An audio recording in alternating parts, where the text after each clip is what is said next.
2, 3, 4.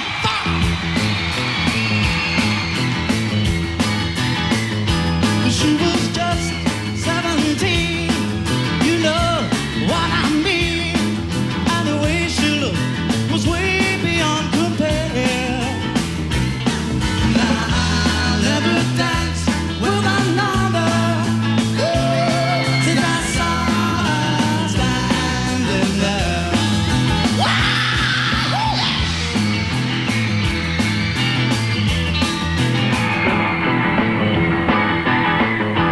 She was just 17.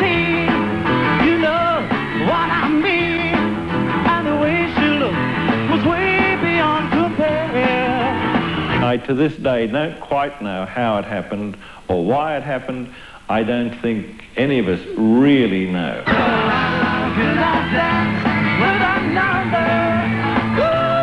The hysteria was unbelievable from all age groups.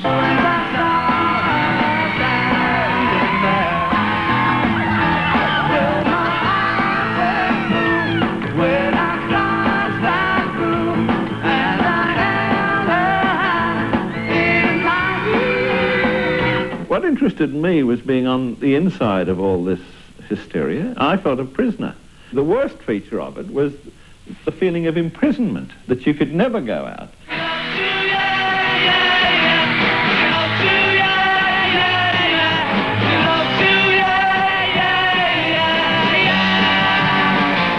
5 minutes before they started the show, until 5 or 10 minutes afterwards, it was just such screaming you could not hear anything.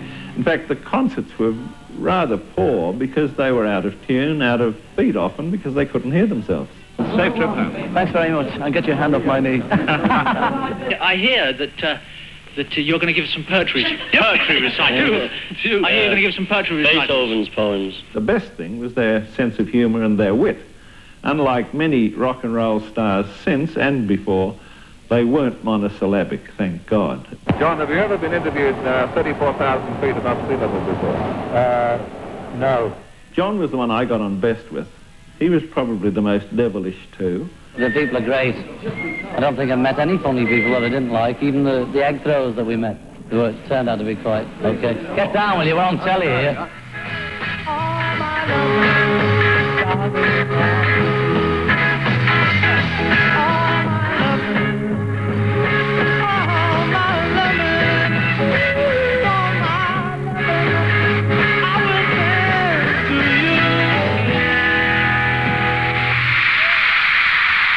When they put their foot on the stage, there was mass The hysteria was unbelievable. It's just screaming. I don't think you'll ever hear it ever again like that. It is the vest I wore 30 years ago to the Beatles concert. It only seems like yesterday.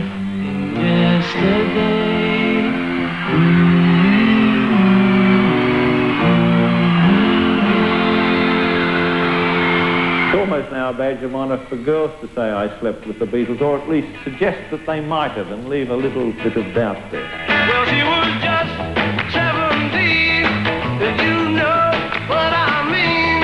I knew that that girl went on to be very famous as a fashion designer, and for 25 years my lips were sealed until 5 years ago Jenny Key said I slept with John Lennon. Oh, and I saw her stand there. Well, my heart went boom when I crossed that room, and I held her in my We've played to quite a few people that have said, oh yeah, they all think we're better. Because they can hear us. Weird, yeah, I'd say mainly because they can hear us. Yeah. They couldn't really hear the Beatles. I mean, you didn't go to see the Beatles to hear them back in the 60s. No, you went there to scream. There are people in the audience tonight that I believe are actually sitting in the same seats that they were in 30 years ago to the night, and they're going to be expecting to see the Beatles, and they're in for a rude shock. Because we're here, and it's as close as they're going to get, but I'm sure they'll love it. Let's do it. Okay, rock and roll.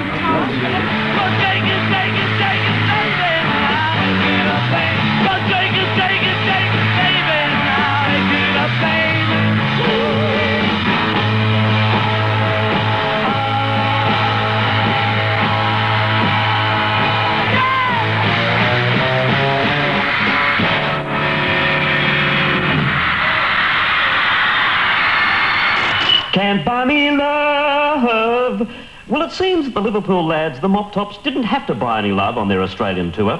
In this country, it was one big bonkathon for the Fab Four. So if you're coming up to your 30th birthday and your middle name is something cryptic like Grub or Bug or Cricket or Cockroach, I'd have a word to your mum.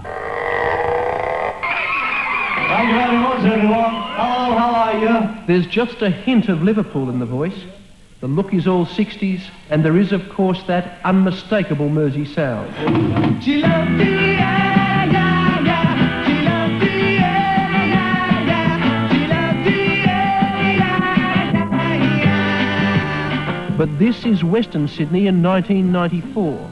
Another night for the ultimate 60s cover band, the Beatniks, to ply their trade in nostalgia. She loved you, and you know I got it right. We're trying to recreate the sound of the Beatles, and if we can do that, then we can create the excitement that there is in their music still. And if you create that excitement, then people enjoy themselves, which is what entertainment is all about. And the rush to embrace the musical past doesn't end with the Beatles.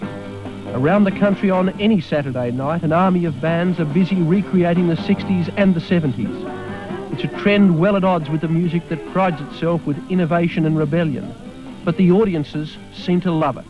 I like the show because I grew up with the Beatles. My dad loves the Beatles and they're excellent. I know all the words to the songs. I can sing along, I can dance, I can party. It's because it's good music, mate. You can get down to it, you can sing along to it, you can get all your friends singing along to it, you get the crowd going. You know, all this new stuff today, you can't dance to it or nothing. Well, it's music, it's proper music. Not the modern junk that's coming out these days, mate.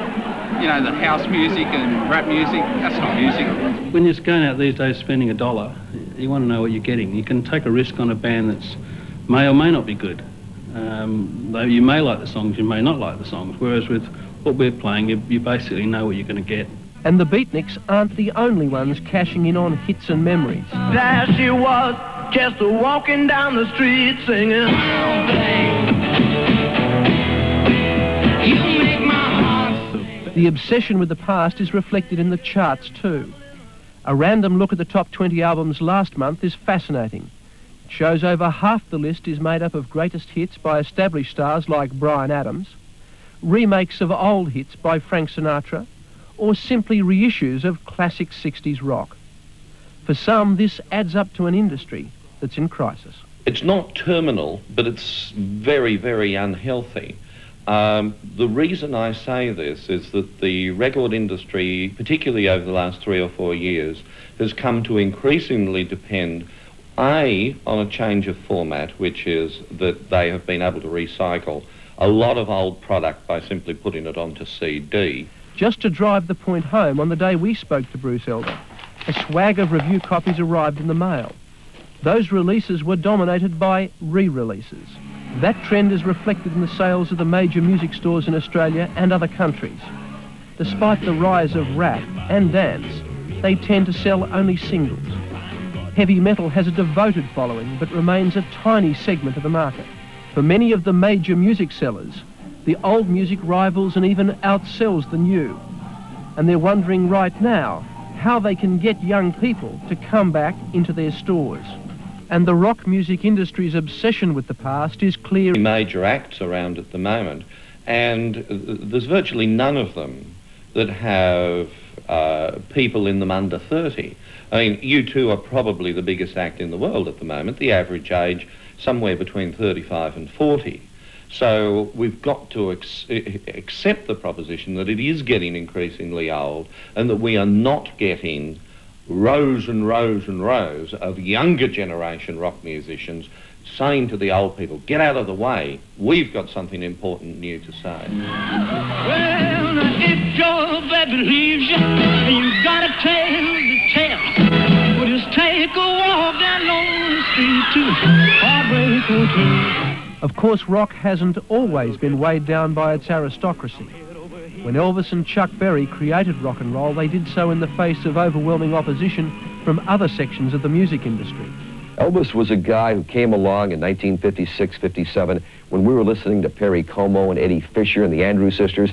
He was a new culture. He started a whole new music culture. He started a new way of dress, a new way to wear your hair. He started all kind of new things. 40 years on, it's hard to believe how far rock has evolved.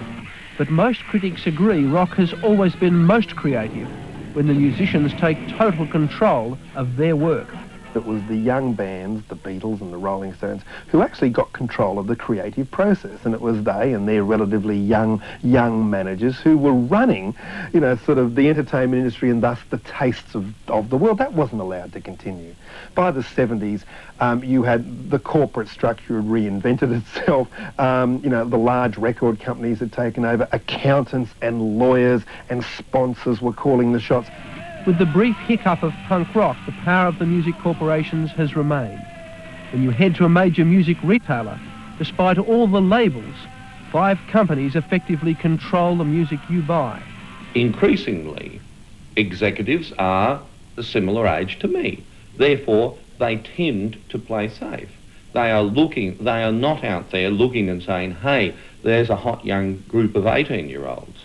They're saying, hey, Darryl Braithwaite had a career a while ago, let's recycle him and give him a bunch of good songs, because we're safer with that than we are with somebody that's totally untested.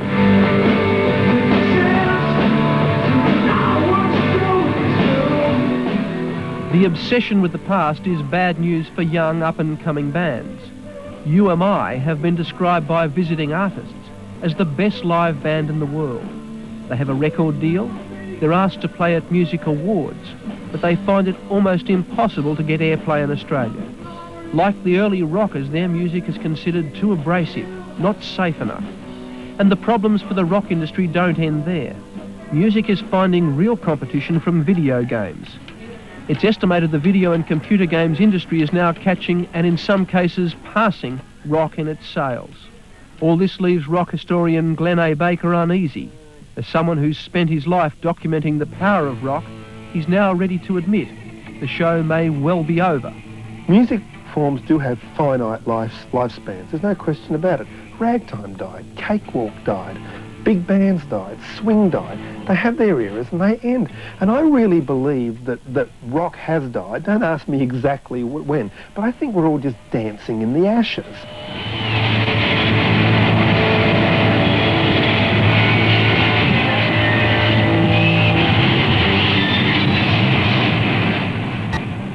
Dancing in the ashes. That report from Mark Bannerman. And now let me